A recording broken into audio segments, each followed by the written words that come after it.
Tenemos con nosotros el honor y el placer de tener a Sergio Ramírez, que por cierto escribe todos los sábados en Analítica. ¿Desde hace cuántos años? Ya tienes varios años escribiendo, mandándonos tus artículos. Sí, sí. Bueno, Sergio es un intelectual, político, fundamentalmente en estos momentos su vida se concentra en la literatura. Fuiste candidato presidencial en un momento dado en una disidencia del sandinismo, ¿no? Y Sí. bueno, tienes una larga historia, un largo conocimiento de la situación centroamericana y también de la hispanoamericana. Y estos tiempos convulsos son muy importantes escucharte en los dos sentidos. Uno como ganador del premio Cervantes, ganador del premio Alfaguara, ganador del premio Carlos Fue y muchos más. Y tu obra, mucha gente la sigue aquí en Venezuela y en muchas partes del mundo, porque creo que está traducida a más de 15 idiomas, ¿no? Sí, sí.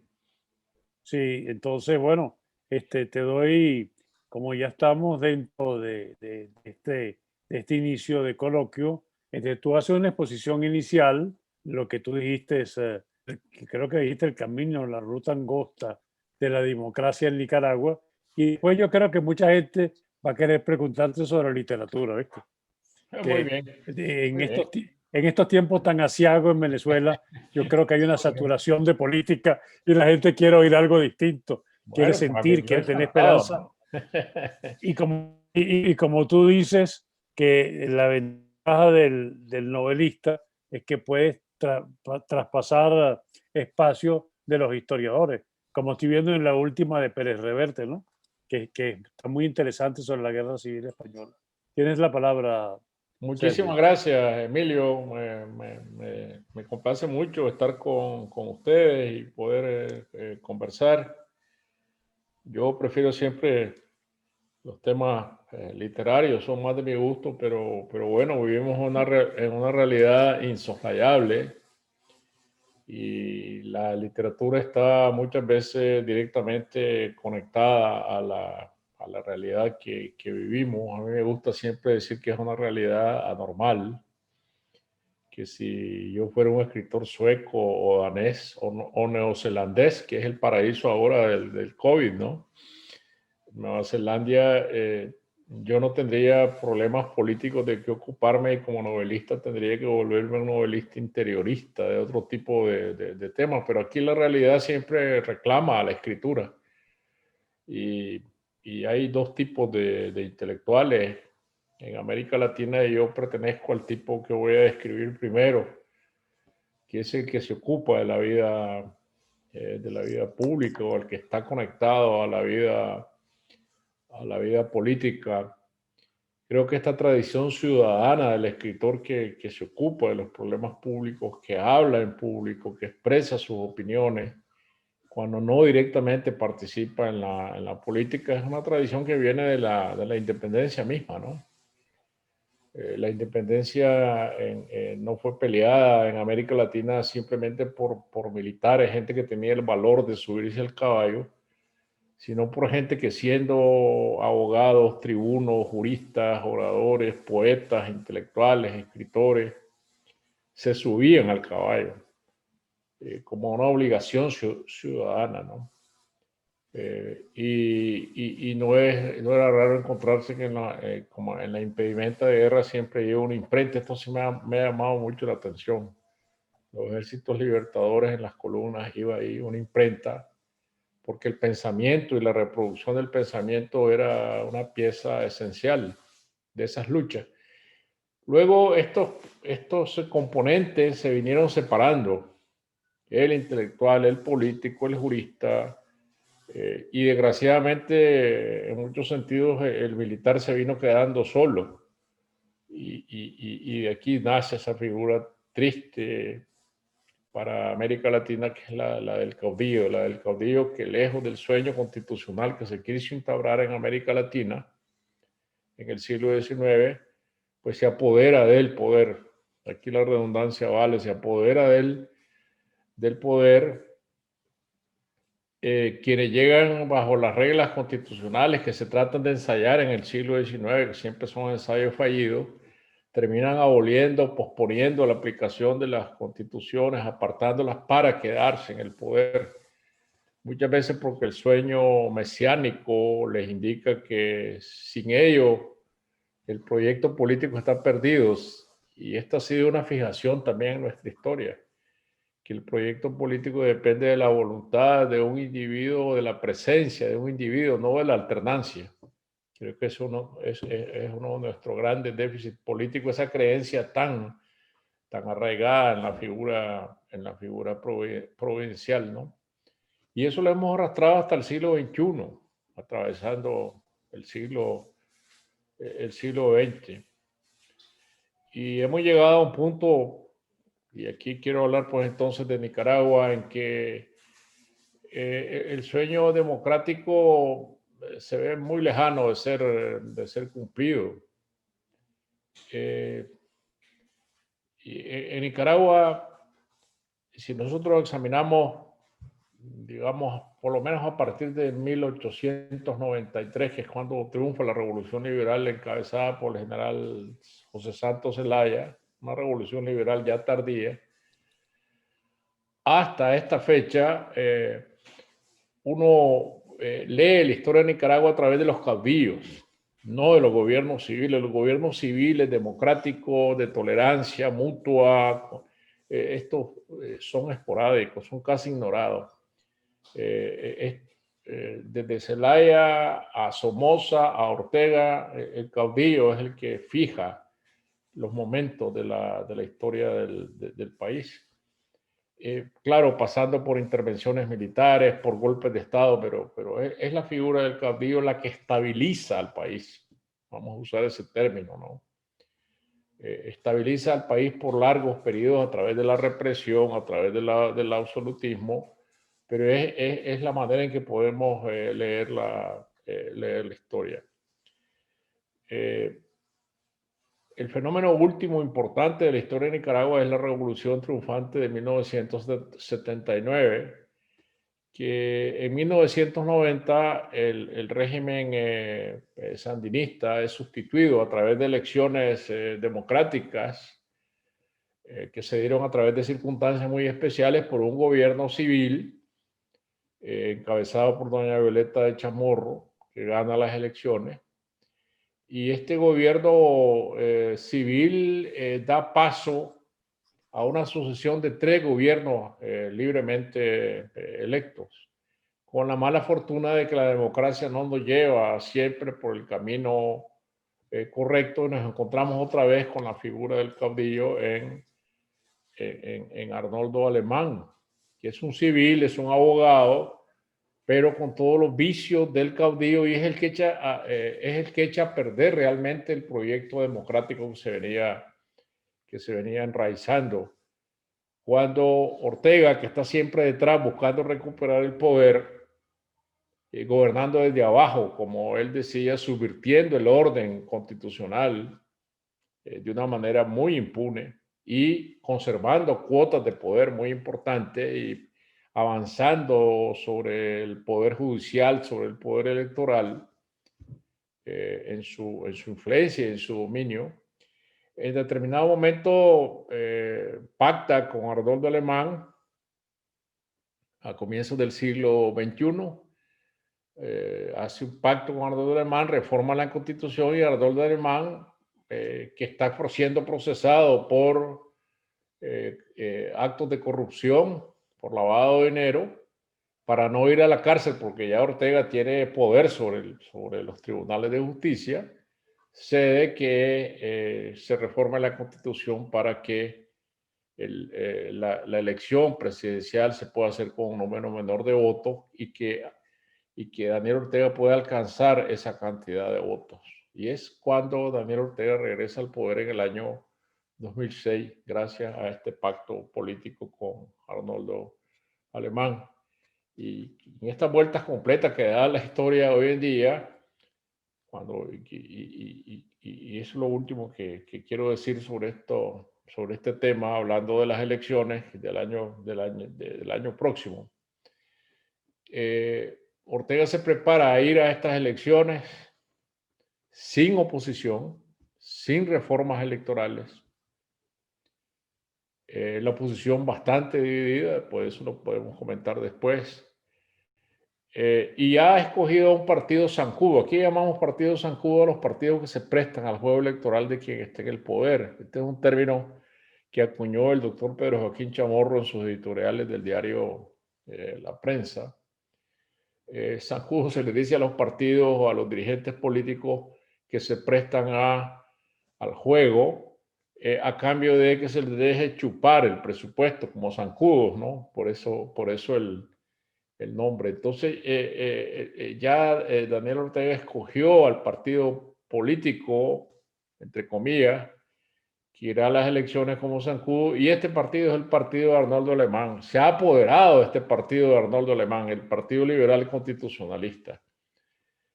Ha apartado a Alemán, le ha quitado la representatividad legal, se la ha entregado a una señora que se ha encontrado ahí en el camino directiva de este partido, y ahora las elecciones van a ser entre el Frente Sandinista de Daniel Ortega y el Partido Liberal Constitucionalista convertido en Partido Zancudo. Pues las elecciones se celebrarían en noviembre del año que viene. Se supone que se va a elegir el presidente, vicepresidente, a renovar el poder legislativo. Pero estas elecciones no van a significar nada en la historia política del país. Creo que las cartas están marcadas desde ahora. Serán unas elecciones con un solo opositor, entre comillas. En la situación en que estamos, de represión absoluta, cuando después de los sucesos de abril del año 2018, que comenzaron en abril del año 2018, cuando salió la policía y las fuerzas paramilitares a desarticular a sangre y fuego las protestas populares en las calles. Hoy en día la policía, que ha multiplicado su número por 4, número de efectivos de la policía, no deja salir de su casa, ni siquiera salir de su casa a los dirigentes opositores. Hay una patrulla parada delante de la vivienda particular de alguien y le impide salir, simplemente. Sí, arbitrariamente, sin que esté basado en ninguna ley. Entonces, en este clima de represión absoluta, con más de 1,000 presos políticos más de 100, perdón, presos políticos en la cárcel, con prohibición de manifestaciones populares, de expresiones libres, ¿cómo se puede conseguir una campaña electoral? Por eso es que mi previsión es de que este partido es el PLC, que ha sido escogido como partido zancudo, es el único que va a tener el permiso de salir a la calle, de manera limitada seguramente, y el resto de las fuerzas de oposición estarán trancadas dentro de sus propias casas, no podrán salir a la calle. Ortega no permitirá una campaña electoral donde todo el mundo puede expresarse en la calle y que esto se transforme otra vez en grandes demostraciones populares contra su régimen, más allá del marco de las propias elecciones. Por lo tanto, yo no veo ninguna esperanza de cambio a través de las elecciones tal como están planteadas. No habrá reformas electorales que la oposición ha estado demandando, reformas profundas que impliquen cambio de las autoridades electorales, no solo la cúpula electoral, sino las autoridades electorales hasta la última mesa electoral, que están controladas todas por el régimen.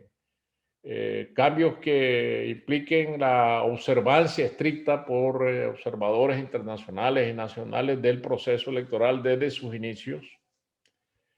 La transparencia en la provisión de cédulas de identidad a los votantes, la transparencia de los registros de votantes, todo eso está en el limbo.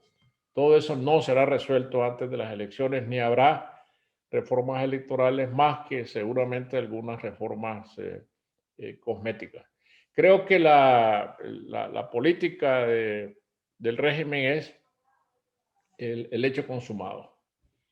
Si las elecciones, Ortega debe pensar, pueden ser lo más imperfectas, pueden ser unas elecciones que no resuelvan nada, pero las va a realizar a su manera, de modo que pueda enfrentar a la opinión internacional con unas elecciones donde él ya está electo de nuevo, donde tiene otra vez el control de la Asamblea Legislativa y a ver qué pasa al día siguiente. Eso es lo que va a ocurrir.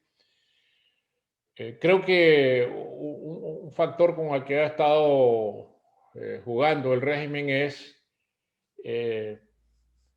la política de los Estados Unidos. Y en segundo lugar, la política de la Unión Europea, pero sobre todo la política de los Estados Unidos bajo la administración Trump ha consistido en sanciones constantes contra funcionarios del régimen de Ortega e instituciones ligadas al poder de Ortega, instituciones financieras, militares o de la policía. Han sancionado al jefe del ejército, han sancionado al jefe de la policía, a las personas más allegadas a Ortega. Han sancionado algunas instituciones que son claves, que fueron claves en el trasiego de los recursos que el chavismo le empezó a entregarle a Ortega desde muy temprano. Han sido miles de millones de dólares, resguardados a través de instituciones financieras que ahora están bajo sanción. Pero la verdad es que eso no le ha impedido a Ortega funcionar como dictadura. Sí, las sanciones han sido estorbos en su camino, pero el poder de la dictadura está íntegro. No está mellado dentro de los límites que este poder tiene, ¿no? Obviamente. Y entonces, parte de la expectativa de Ortega ha sido ver qué iba a pasar en las elecciones de los Estados Unidos. Si continuaba Trump, pues estas sanciones él daba por descontado que seguirían pendientes, activas. Pero ahora, con el cambio de gobierno en Estados Unidos, él deberá esperar a ver cuál va a ser la conducta de la administración demócrata, que pasa por muchos trámites antes de saberse qué va a ocurrir. En primer lugar, que haya el cambio de gobierno, que luego se establezcan las responsables de la política exterior, que el Senado ratifique al nuevo secretario de Estado, que el secretario de Estado nombre su equipo para América Latina, que definen las prioridades para América Latina, que yo estoy claro que van a ser Cuba y Venezuela, Nicaragua no va a ser prioridad, y que decidan qué va a pasar para enfrentar a Ortega. Si la negociación, viene la administración Biden abiertamente declarado que va a preferir el diálogo, la negociación, pero qué clase de negociación con Ortega, pero mientras tanto el plazo de las elecciones se va acercando. Detener las elecciones tal como Ortega las tiene planeadas, no veo que eso vaya a ser posible. Se van a dar las elecciones en las condiciones que él ha determinado, en estas condiciones restrictivas que están diseñadas para no perder poder político. Pensar que Ortega se va a rifar el poder político en noviembre de las elecciones es un absurdo. No está en juego el poder político. Él no va a poner en juego el poder político. No va a permitir que la oposición, que no sea la oposición zancuda, participe en estas elecciones. Tendría que haber un cambio estructural muy profundo en la naturaleza de las fuerzas de oposición, que no lo veo posible, para que él se sintiera amenazado por una oposición a la que tiene que hacer concesiones y darle algunas concesiones fundamentales en cuanto a las reglas electorales. Eso no lo veo en el panorama. Tendría que haber una presión muy profunda exterior a la cual a Estados Unidos se sumara la OEA, se sumara la Unión Europea y pusieran a Ortega en la situación de tener que hacer estas concesiones profundas. Pero por el momento no es ese el panorama. Creo que tal vez, no sé Yo cuánto creo, tiempo he no, hablado. yo creo que está perfecto. Vamos a ir a la fase de preguntas. Hay una pregunta que surge a la mente, es lo que es peculiar de Ortega y Nicaragua, ¿no? Tengo entendido que Nicaragua sigue siendo miembro del acuerdo con los Estados Unidos, ¿no? El acuerdo de libre comercio. También tenía entendido que su relación es más con China, Taiwán, que con China comunista. Hay una serie de contradicciones en eso que hacen, ¿quién lo sostiene en realidad? Porque en el caso venezolano es evidente que se conoce cuál es la situación, cuál es la evolución, cuál es la inmigración con Cuba. La relación con Cuba sigue siendo tan poderosa como fue al principio, en este momento en Nicaragua. No, es que la relación con Cuba en términos económicos no existe. Es decir, el intercambio comercial entre Cuba y Nicaragua es marginal. Eh, Como Cuba cobra ahora en especies la presencia de médicos y otro tipo de auxilios, eso no existe en Nicaragua, la presencia masiva de médicos cubanos. Seguramente en las fuerzas de seguridad debe haber respaldo de Cuba, pero no, en lo económico esto no es visible. También la relación económica con Venezuela se ha debilitado mucho. Si Nicaragua no importa un solo barril de petróleo de Venezuela a estas alturas. Lo que Daniel Ortega tiene a su favor es que no está pagando un centavo de deuda con Venezuela, ni de servicio de la deuda, ni siquiera. Es una deuda grande, debe ser de 5 o 6 mil millones de dólares, según yo calculo, pero Ujú. esa deuda es un regalo, ¿no?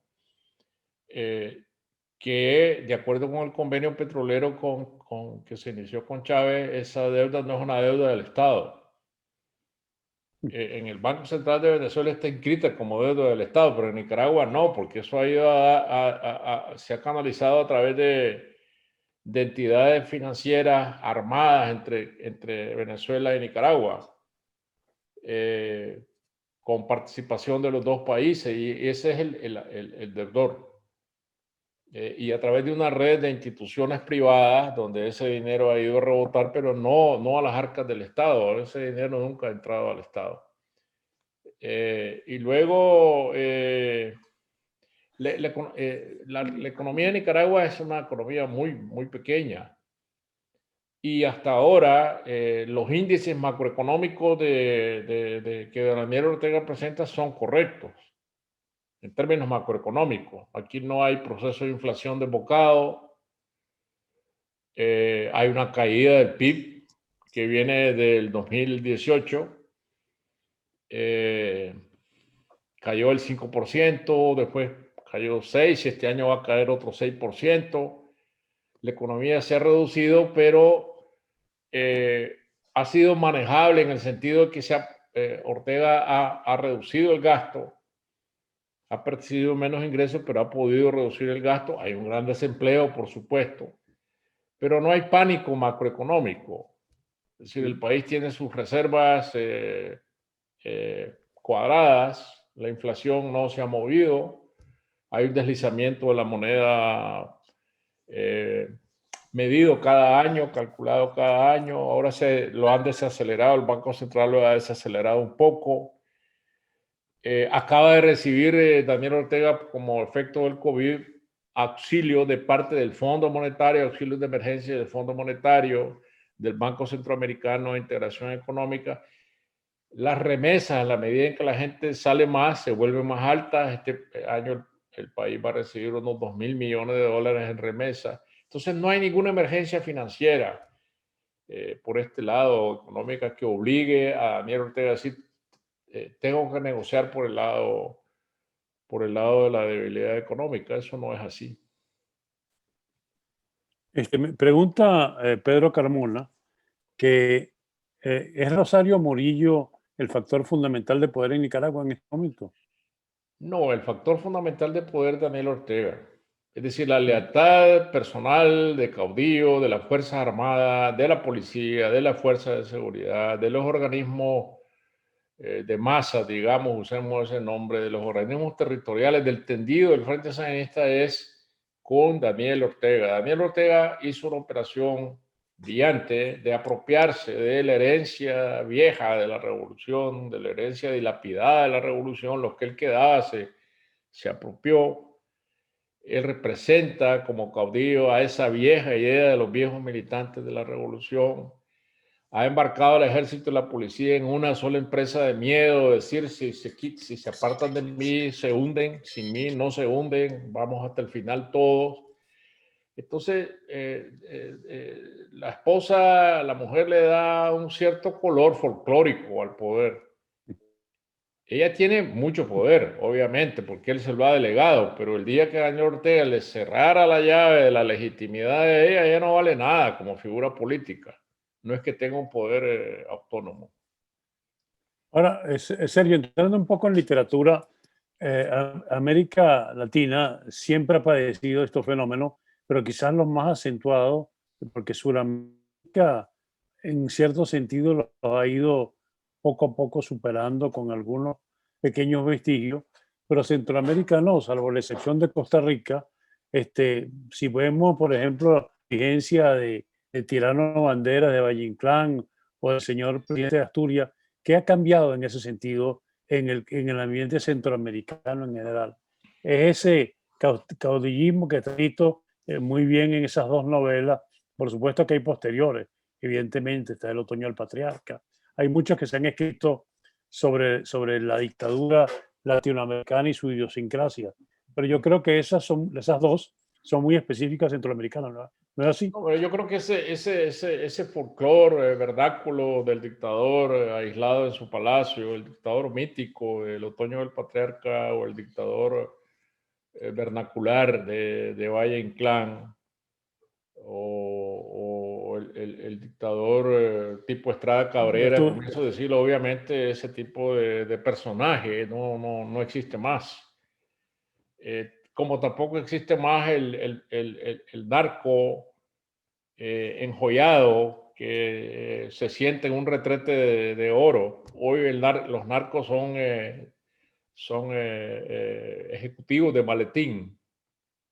Y entonces lo que hay hoy en día en Centroamérica es el caudillo renovado. Es el caudillo que se comporta de otra manera. Es el caudillo del teléfono celular en la mano disparando tweets, como es el caso del presidente Bukele de El Salvador, que es un fenómeno. Ahora hay elecciones legislativas el año próximo, en mayo, en El Salvador. Bukele no tiene dominio sobre la Asamblea Legislativa, pero va a ganar por un 70% según las encuestas, porque él tiene una apelación directa con la gente. Es un populista popular, es un caudillo de otro tipo, es un muchacho no tiene 40 años Bukele, y todo lo maneja a través de los tweets. Y la gente humilde está encantada con él, ¿no? Entonces, este es el nuevo tipo de caudillo centroamericano. Los otros están ya muy pasados de moda. Yo creo que el último caudillo tradicional es Daniel Ortega. Sí, aquí hay una pregunta que me llama la atención que hace el embajador Milo Alcalay, que reitera la pregunta que yo hice. Nunca he podido entender por qué las relaciones en Nicaragua son con Taiwán y no con Beijing. ¿Cuál es la razón de eso? Bueno, vamos a ver en los 80, porque me parece que eran, vamos a ver, Somoza tenía relaciones con Taiwán. Y Taiwán era el gran centro de irradiación anticomunista, financiaba los grandes congresos anticomunistas de las dictaduras de derecha en América Latina, es decir, como herencia de Chiang Kai-shek. Cuando cae Somoza, pues obviamente Somoza tiene relaciones con Taiwán. Y la revolución nunca rompió con Taiwán, sino al final. Al final hubo esporádicamente unos años al final de los 80, unos años de relación con la China popular. Pero antes, a mí me parece que lo que dominó fue el sentido de la lucha China-Rusia, de la hegemonía, y las relaciones íntimas de Nicaragua eran con Rusia. y por lo tanto no cabían las relaciones con China. Entonces, por default, se quedaron establecidas las relaciones con Taiwán. Cuando llega doña Violeta de Chamorro, otra vez vuelve a abandonarse las relaciones con China Popular, que nunca rindieron frutos para el país. Si China no vino con una canasta de ayuda financiera o comercial para Nicaragua, fueron unas relaciones muy breves pero improductivas. Entonces se volvió a Taiwán, y ahora que Daniel Ortega regresa al poder ya no mueve estas relaciones.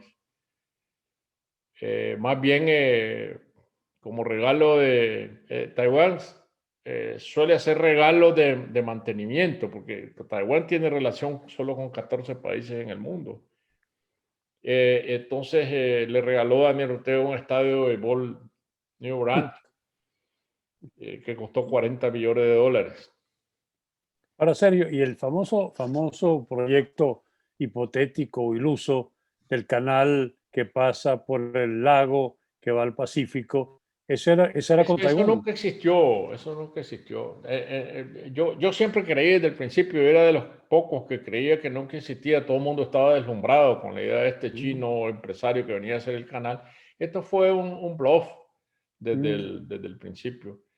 Este hombre quebró rápidamente, este supuesto millonario apareció quebrado al final. Eh, Todo lo que se hizo fue pura mentira. Claro, ya el convenio o el acuerdo o el tratado pues, que lo ratificó la Asamblea Nacional ya se venció por inactividad. Nunca se dio una palada de tierra. Pero Daniel Ortega entregó la soberanía del país. Esa es la más brutal agresión a la soberanía del país que se ha dado nunca. Este tratado que entregaba el país a esta empresa china, no al gobierno chino, porque el gobierno de China Popular nunca tuvo que ver, se puso al margen, Mm. sacó las manos. Y era un negocio, pues, que yo no sé, seguramente Daniel Ortega llegó a creer que era cierto lo que este farsante decía. Eso, la América Latina está llena de historias de vendedores de ilusiones que convencen a los gobernantes. Pero eso nunca existió en la realidad y ya ha dejado de existir. Aquí hay una pregunta también interesante de Luis Javier Grisanti que dice lo siguiente: la relativa y manejable situación económica sin urgencias financieras puede ser resultado de que los tratados de libre comercio con Estados Unidos y de asociación con la Unión Europea están funcionando bien. ¿Qué rol atribuye a la Unión Europea en la ruta democrática en Nicaragua, teniendo pendiente la interrelación con los movimientos autoritarios de América Latina? Bueno, en primer lugar, el TLC con los Estados Unidos, que Nicaragua es parte de una negociación regional que se hizo. Los tratados son bilaterales. El TLC son bilaterales, pero se negociaron de conjunto en condiciones más o menos parecidas, con algunos énfasis en cuanto a la naturaleza de las economías de cada país, pero en general se negociaron bien. Nicaragua negoció muy bien en tiempos de don Enrique Bolaños, el presidente Enrique Bolaños. Y algunos puntos claves del tratado, como por ejemplo que Nicaragua tuvo la gracia de fabricar textiles de libre introducción, de libre comercio por 10 años, a cambio de que a cabo de esos 10 años comenzar a fabricar el hilo para esos textiles. Esa oportunidad se perdió porque Nicaragua nunca dio un paso adelante para fabricar hilo. Entonces, esa parte de los textiles pues está en veremos, pero por lo demás el tratado funciona para la carne, funciona para el café, funciona para otros productos.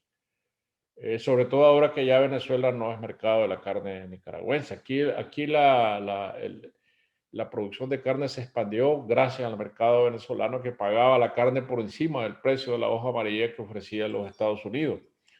Pero Eh, es decir, ese tratado está allí y es parte del entramado económico que sostiene a Ortega. Y el de la Unión Europea también, que fue negociado de la misma manera, fue negociado de manera individual, pero al mismo tiempo conjunta. El intercambio con la Unión Europea es más pequeño, por supuesto, que con los Estados Unidos. Hay una pregunta que también hacen acá que dice que los partidos políticos democráticos del pasado, posibilidades o están totalmente desdibujados hoy, no tienen ninguna, o sea, no hay ninguna efervescencia por debajo de carácter político. Estas manifestaciones que hubo hace un par de años, ¿no? Que terminaron en muertos y eso, ¿de dónde surgió? ¿Qué fue lo que es? ¿Qué es ese movimiento que está por debajo?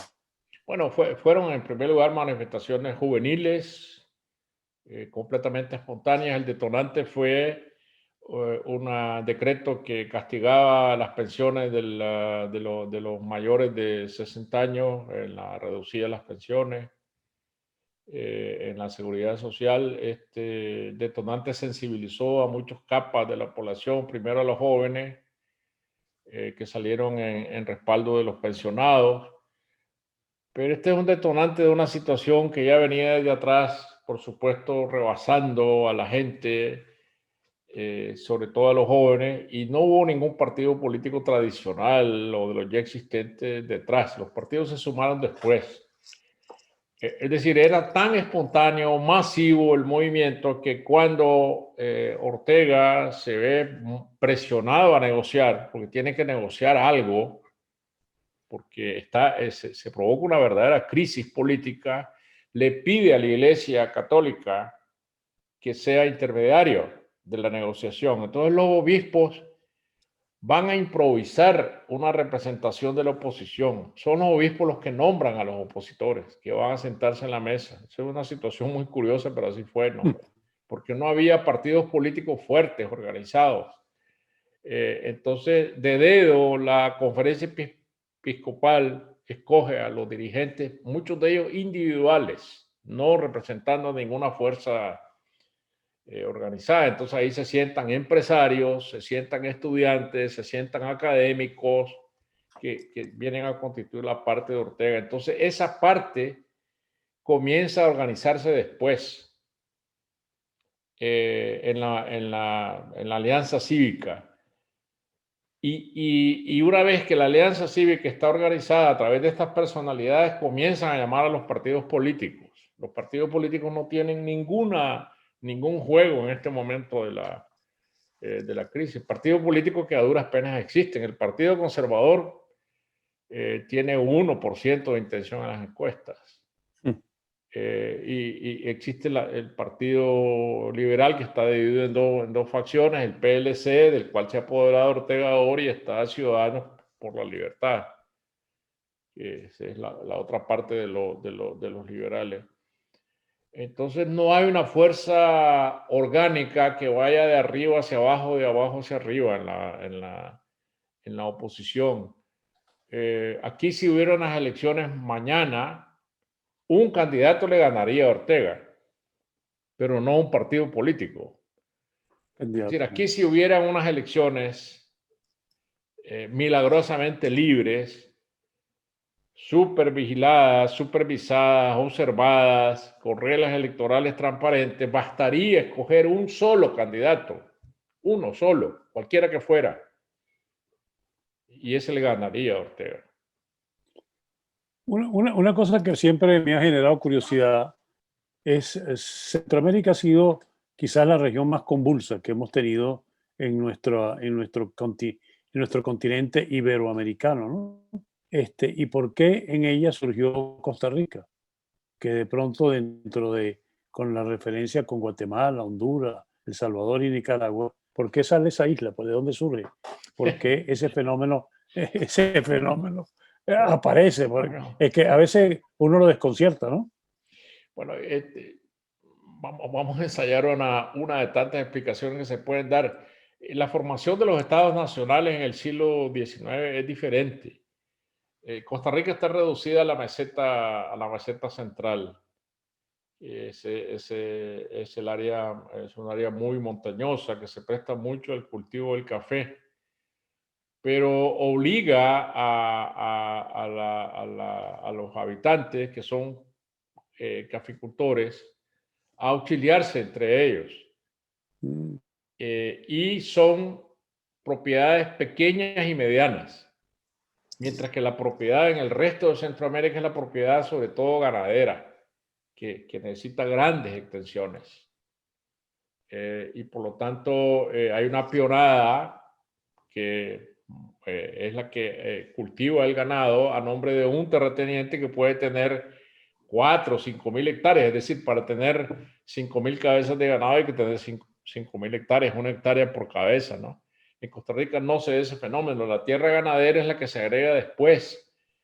Cuando Guanacaste, que era parte del territorio de Nicaragua, pasa a ser parte del territorio de Costa Rica, pero eso ya es a mitad del siglo XIX. Entonces, Costa Rica se constituye, es una sociedad de pequeños propietarios, auxiliándose entre ellos. es- Conservadores, muy poco prestándose a las aventuras, pero dispuestos a entrar en grandes batallas como la que se dio en 1856 para expulsar a los filibusteros de William Walker que se apoderaron de Nicaragua y querían apoderarse del resto de Centroamérica. Entonces los costarricenses salieron a pelear esa guerra. En el siglo XX tienen una dictadura los costarricenses, la de los hermanos Tinoco, en los años 20. Se deshacen de ella y luego el momento decisivo de la historia de Costa Rica es la revolución del 48, porque se da una revolución por un fraude electoral, pero ya había una serie de reformas hechas por la administración de Calderón Guardia y los gobiernos que le siguieron, que crearon la Caja Costarricense del Seguro Social, crearon un nuevo Código del Trabajo, es decir, hicieron una modernización social del país. Luego triunfa Figueres contra ellos en esta revolución. Curioso, porque era una alianza social cristiana, Calderón Guardia era social cristiano, con el obispo de San José y con el Partido Comunista.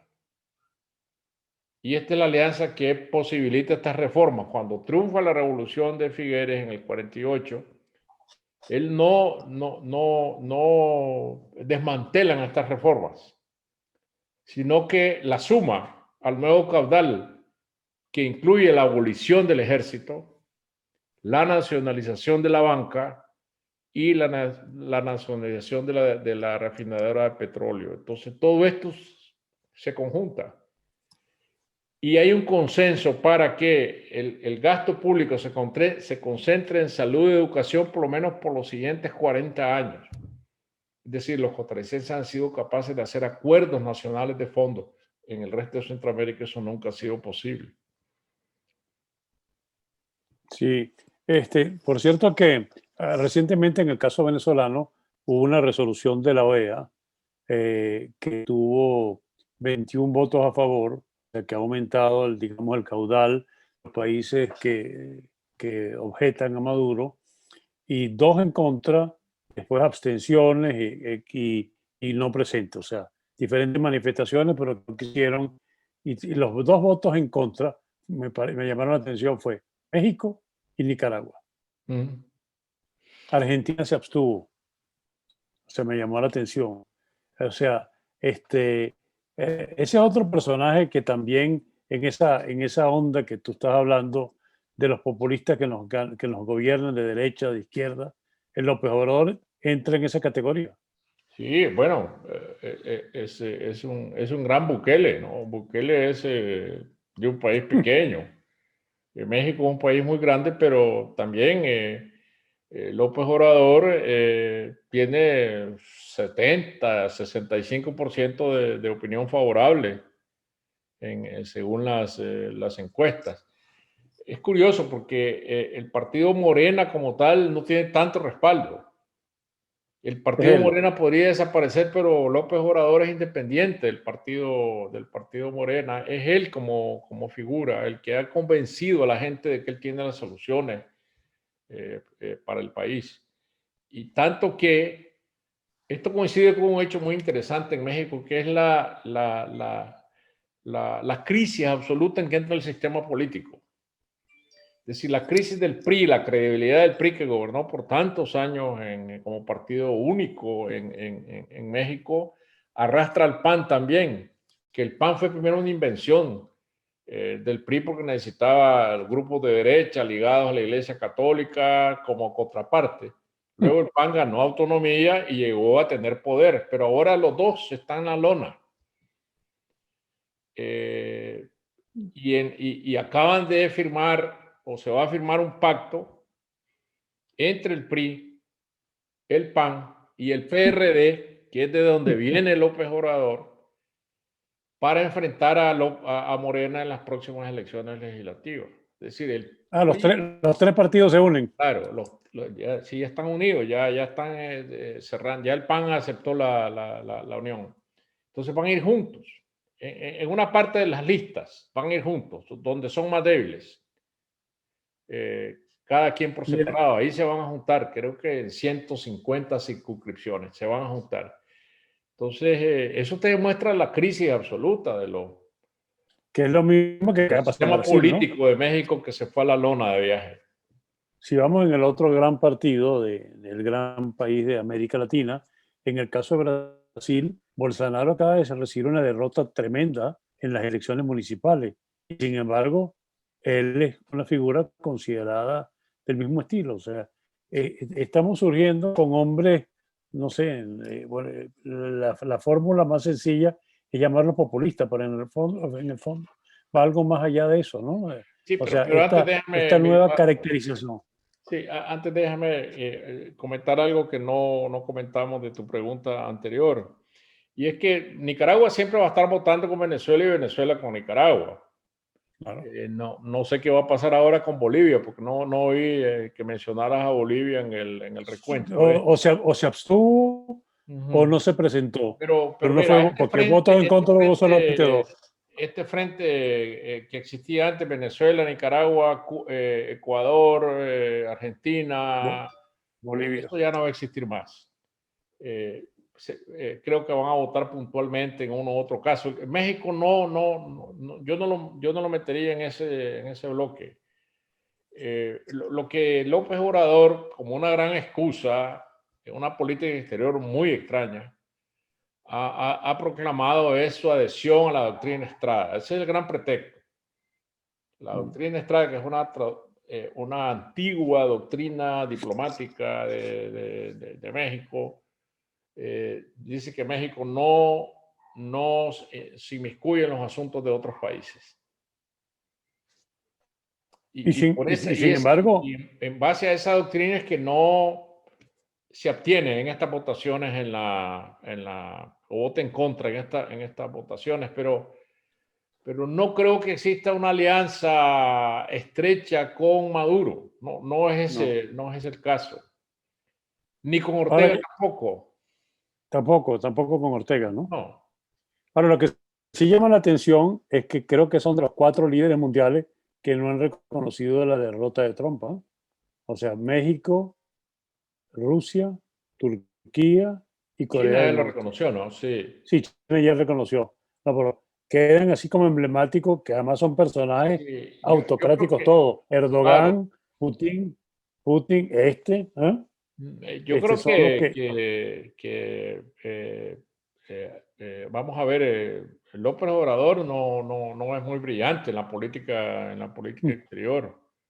Y ahí se enredó porque él, el primer gran error de López Obrador fue visitar la Casa Blanca para alabar a Trump, es decir, poniéndose de lado de su campaña. Ese fue un error que todo el mundo se lo hizo ver.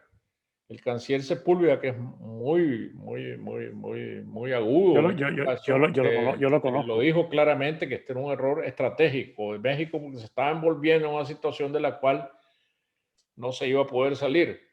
Y ahora que después decide que no esperar para reconocer a Trump, no hay en el momento. Seguramente lo van a hacer cuando el colegio electoral se reúna la próxima semana y ya diga que Trump es electo, entonces lo van a hacer, pero ya quedaron mal. Quedaron mal y van a tener una situación tirante por gusto con la administración demócrata. No era necesario. Ahora, en lo que se refiere a Bolsonaro, este es otro fenómeno, pero el fenómeno Bolsonaro es más perecedero que el fenómeno López Obrador. Porque Bolsonaro llega con un discurso demagógico distinto, que siendo de extrema derecha es más difícil que se sostenga, porque no está alimentando ningún ideal de la población. Mientras que López Obrador sí alimenta los ideales a largo plazo de la población, de justicia, de cambio social, de mejores salarios, aunque se pase llevando otros valores que ahora pertenecen a la izquierda, como son la defensa de las mujeres, una gran tensión con las mujeres. Entonces, es otro tipo de situación. Ahora, claro, en México, el que llega, y esa es una regla sagrada, el que llega gobierna 6 años y después se va y deja de tener influencia. Ahora, pero además López Obrador venía del PRI, ¿no? Originalmente, ¿no? Él fue López priista, Obrador ¿no? fue gobernador de su estado natal por el PRI. Después fue candidato y dirigente perpetuo del PRD, que sale de la costilla del PRI, y Morena sale de la costilla del PRD. De manera que el PRI es el gran generador político de México. Nada O sea que, existe hoy en día que no venga del PRI. o sea que López Obrador en el fondo es un fenómeno temporal, o sea, porque como el sistema mexicano no te permite que te extienda más allá de eso, o puede eso cambiar. López Obrador es un gobernador típico del PRI, porque lo que pasa es que la cultura política del PRI no ha cambiado nada. Es decir, el sistema vertical de gobierno en México, la figura del que se sienten en la silla del águila es una mezcla de Hernán Cortés y Moctezuma, intocable. Esa figura sigue existiendo. Solo que no bajo la bandera del PRI, sino bajo la bandera de Morena, que pudo haber sido también la del PRD, no importa. Lo que importa es la figura central de López Obrador, y cuando él se vaya, el sistema tampoco va a haber cambiado. Y en lugar de López Obrador, está por verse si él va a tener el poder suficiente para elegir un sucesor, que en este caso sería, todo hace parecer que sería Marcelo Ebrard, el canciller. O sea, ellos siguen con el famoso tapado, en el fondo. No, ya no, porque antes el PRI decía este es y ese era, ¿no? Ese era Ahora un hay que, rito. ahora hay que negociar. Era un rito muy cómico porque Sí. había el sindicato de los paleteros. Llegaba a la casa del candidato destapado, al que iban a destapar con todas las carretillas de las paletas, de los sorbetes, sonando las campanillas, y esa era la señal de que ese era el destapado, ¿no? Está buena esa El sistema se historia. articulaba a través de todos los sindicatos, de las corporaciones. Sí. Aquí hay una pregunta interesante y muchos nos la preguntamos, ¿no? ¿Cómo ve usted a Cuba en abril de 2021, cuando Raúl Castro cese en sus funciones y una nueva generación entra a manejar el gobierno? Yo diría que aparte de las funciones, que Raúl está muy enfermo, ¿no? Sí, pero yo creo que todo lo que es, digamos, Cuba es un régimen absolutamente burocrático, que tiene ya sus tornillos de poder totalmente ajustados. Y detrás del Partido Comunista está reinando el ejército. El ejército es el que Eso. maneja la economía, maneja las corporaciones públicas, maneja los puestos claves. Y yo creo que el gran heredero de Raúl Castro no es el presidente, ¿cómo Díaz se llama? Canel, no es Díaz, Ah, Díaz Canel, Canal. Díaz Canel, no Díaz Díaz Canel. Canel. No es el presidente Díaz Canel, sino el ejército invisible que está detrás. Dicen que sí, dicen que es el general Cintra Fría. Sí, Díaz Canel es una figura burocrática, incluso poco poco carismática, pero lo que está ahí es el sistema. Si no, veámoslo ahora con este caso de los muchachos de San Isidro, ¿no? Esto hay que tomarlo como un termómetro, lo de San Isidro. Llamaron a negociar el ministro de Cultura, a los disidentes, a los artistas, pero yo siempre estaba esperando detrás el zarpazo, y ya se lo dieron. Es decir, el zarpazo es que salen los organismos de masa a protestar frente a las casas de los dirigentes, a llamarlos traidores, vendidos al imperialismo, etcétera, etcétera. Eso no va a cambiar. Es decir, tampoco van a ceder un ápice de poder, igual que Ortega no lo va a ceder. Y la única diferencia con Cuba es que ya no teniendo Venezuela, no teniendo a la Unión Soviética, no teniendo ningún soporte y tiene necesidades importantes, el único referente real son los Estados Unidos.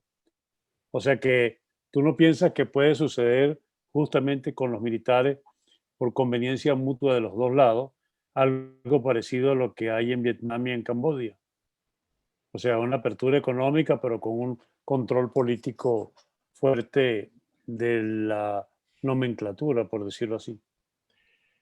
No sé, ustedes saben mejor cómo está por dentro de la situación de Venezuela, pero yo creo que el caso de Venezuela, que es tan distinto al de Nicaragua, es más, el entramado es mucho más complejo.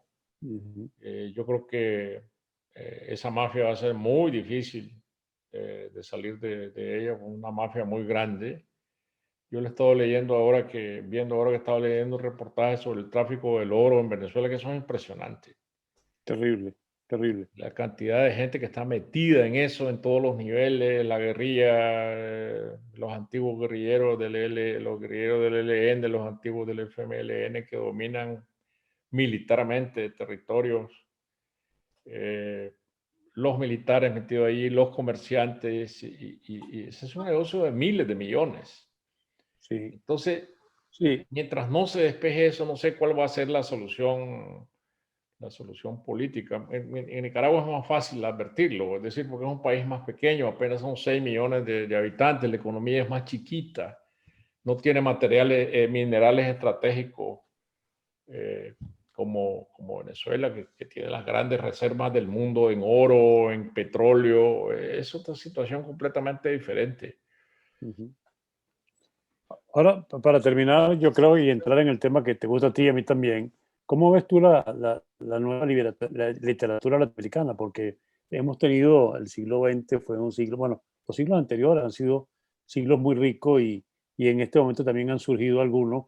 ¿Cómo ves tú ese movimiento? Yo no diría ni siquiera latinoamericana, la literatura en español, porque también hay que meter a España en este paquete. Bueno, yo diría que con mucha vitalidad, muy multiplicada, hay la literatura joven, es muy rica. Basta ver la de Venezuela, ¿no? Donde hasta hace muy poco no se conocían nuevos nombres y ahora los venezolanos ganan premios literarios, como la novela de Night, que ganó la Bienal Vargas Llosa. Hay muchos novelistas, pues, que están en el mercado, nacidos en Venezuela, muchos de ellos en el exilio, pero yo pongo ejemplo de Venezuela porque en esta renovación de la literatura, países que no estaban en el mapa literario antes, ahora lo están. Los temas son muy distintos. Creo que la dictadura en Venezuela es un tema muy bien llevado por la nueva novela venezolana, pero también hay muchos otros temas, las migraciones, el narcotráfico, la corrupción, todo eso sigue gravitando sobre Y hay mucho tema, ¿no? Muchísimo, muchísimo. Es decir, los viejos temas tradicionales del dictador folclórico, como yo decía al principio, esos han sido sustituidos por lo que son las irritaciones sociales, como los grandes fenómenos sociales anormales de hoy día, que son todos estos, ¿no? La corrupción, el tráfico de drogas, y ahora el del oro, que pronto va a ser tema literario, las migraciones, todo esto está en el nuevo panorama de los escritores. Hasta Moisés Naim acaba de sacar una novela que se llama Dos espías en Caracas, que me llama la Sí. atención que se haya metido. También en España también estamos viendo grandes cambios, ¿no? Porque me llama la atención que acaba de salir la novela de Pérez Reverte, que él nunca había querido escribir sobre la Guerra Civil Española y decidió hacer una novela monumental, pero vista desde los hombres, de cómo se confundían republicanos y nacionalistas en el combate casi cuerpo a cuerpo. Es una novela, si no la has visto, te la recomiendo. Es Ujú. realmente apasionante porque él, aparte historiador, la tomó como debía tomarla, que ahora que se está tratando de revivir las heridas de la guerra civil, entonces él empieza a decir, bueno, pero esto que era este encuentro tan peculiar de españoles, ¿no? Llevado por intereses mayores, pero él lo plantea no como un hecho histórico, sino como un hecho humano. Y creo que es a mi juicio, puede ser la gran novela de tantas que ha hecho Pérez Reverte, pero Ujú. es bien interesante porque es un Pérez Reverte distinto. Yo me Ujú. reía mucho cuando me leía La Triste, que era otra época de la literatura española, pero como él han surgido varios, o sea, hay unos cuantos escritores españoles interesantes en este momento, Sí, ¿no? yo creo que parte del gran interés que despierta la literatura española es que en determinado momento, a finales del siglo pasado, los escritores españoles descubrieron su propia historia. Es curioso, Ujú. porque antes la literatura española quería ser como la literatura francesa, y de repente al encontrarse con la historia, con los fenómenos de la guerra civil, con los fenómenos primero de la República, de la guerra civil, después del franquismo, encuentra la verdadera vena de la novela. Y es sobre estos temas que se ha erigido la novela moderna de España. Las grandes novelas que nosotros podemos leer están relacionadas con todos estos fenómenos que no habían sido revisados por la literatura hasta entonces en España, ¿no? Veamos las novelas de Almudena Grandes que repiten un tanto Mm, la secuencia de los episodios nacionales de don Benito Pérez Galdós, ujú. que cuentan la historia de España a través de una serie de novelas con distintos personajes. Ahora la de Pérez Reverte, las novelas de Javier Cercas, espléndidas novelas Ah, sí, yo que las he van desde leído, la sí, guerra son muy buenas. civil hasta el golpe, el intento de Tejera, el golpe de Estado con la figura de Suárez. Entonces, novelar la historia de una manera que se parece mucho a lo testimonial es un gran acierto. Y Javier Cerca se atreve inclusive a hacer un thriller y se gana el premio Planeta con eso. O sea, Sí, que es curioso cómo se está moviendo y efectivamente tú dices cómo se está independizando la literatura en español. Y es verdad que si uno ve cualquier época de las grandes novelas, siempre un sustrato en esas sociedades bastante complejo, que es la que da lugar a que surjan, ¿no? Es que una sociedad como la Suiza no es tan fácil que salgan grandes novelistas, ¿no? bueno, yo creí que la democracia no podía producir imaginación, pero después de ver esta serie de Netflix de,